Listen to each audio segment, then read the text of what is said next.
there's no imperative, you know, that you have to believe everything that's decreed. Funnily enough, just a few minutes ago, I was walking along one side of the Emperor Lake, and there was this couple that were coming back from wherever they'd been around here, and they were scratching at their legs because they appeared to have been quite badly bitten by wasps, or stung by lots of wasps. And they said, oh yeah, don't walk that path, mate, because you'll get stung to buggery. And I said, oh, all right, okay, I'll take the other path then, thank you. And I walked back, and at the top corner, it's kind of the Emperor Lake is an oblong lake, and at one end of the short curved side, there's a really nice bench that you can sit on. So I sat there, and when they'd disappeared from view, I thought, no, actually, I'm not going to be deterred. I'm not going to be defeated by this.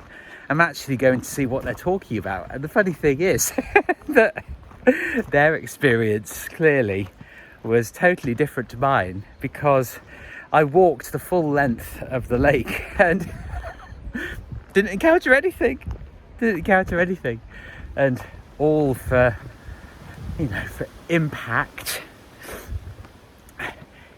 Again, you don't have to buy into all of it. I was actually inspired for today's subject by this fitness chap who's quite prolific on Twitter, and he was saying cardio sucks, and I thought, right, okay, fine.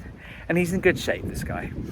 But some of my most transcendently beautiful moments in life have actually been when I've been out on my walks, and today it's not actually that hot temperature wise, but it is quite warm, and I wanted to come on a long walk, and I've experienced obviously all the lovely beauty around, and imagine missing out on this lovely walk by listening to what those people had said.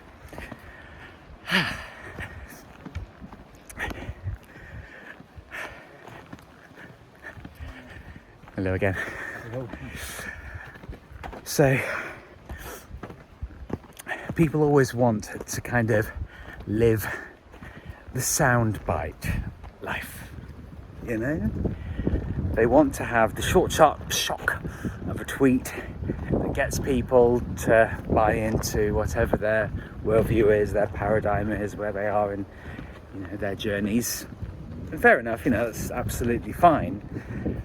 But for my part, I find it all rather extreme and desperate and drastic that, we have to exclude whole areas of movement, exercise, activity by saying that cardio sucks. Well, yeah, okay, fine, that's your worldview. But what if you absolutely love, like I do, going for long walks in the country, beautiful hiking along the deep stone edges of the Peak District? What if you love that? What if you absolutely adore going for a morning run, or whatever it is? And food groups and relationships, everything is so polarized that one does feel rather forced into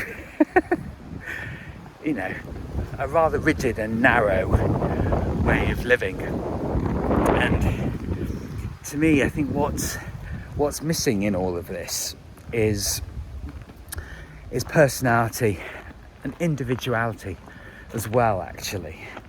It's you've got to choose one side or the other, and there's no nuance to any of it. There's no kind of ability to pick and choose the good parts of every area of life.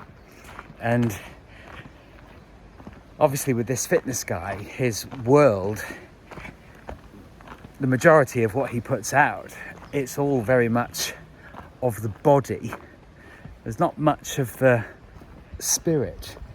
And I don't believe actually that, I don't believe in the dichotomies, I don't believe in the duality that you've got the mind and you've got the body. They're both expressions of the same thing. Our mental capacity is entirely dependent on our physicality. You know, neither works without the other. It is a unified system that we fight against. And millions of people talk about fasting, and it's like, well, yes, but it's a rather miserable life. It's not particularly enjoyable. And it's not actually a long-term solution to anything.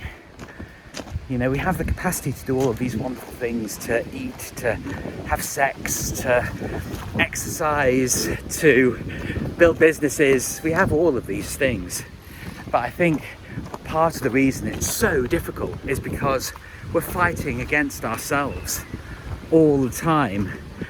And a lot of it actually is is to agree or gain approval of somebody on social media who you've never met. You know, you have to start living in your own body, in your own mind, in your own life, and not allow yourself to be so swayed and easily led by people who are just trying to get attention and eyeballs on their content to have impact for the sake of impact. It's a very, very thin way to live.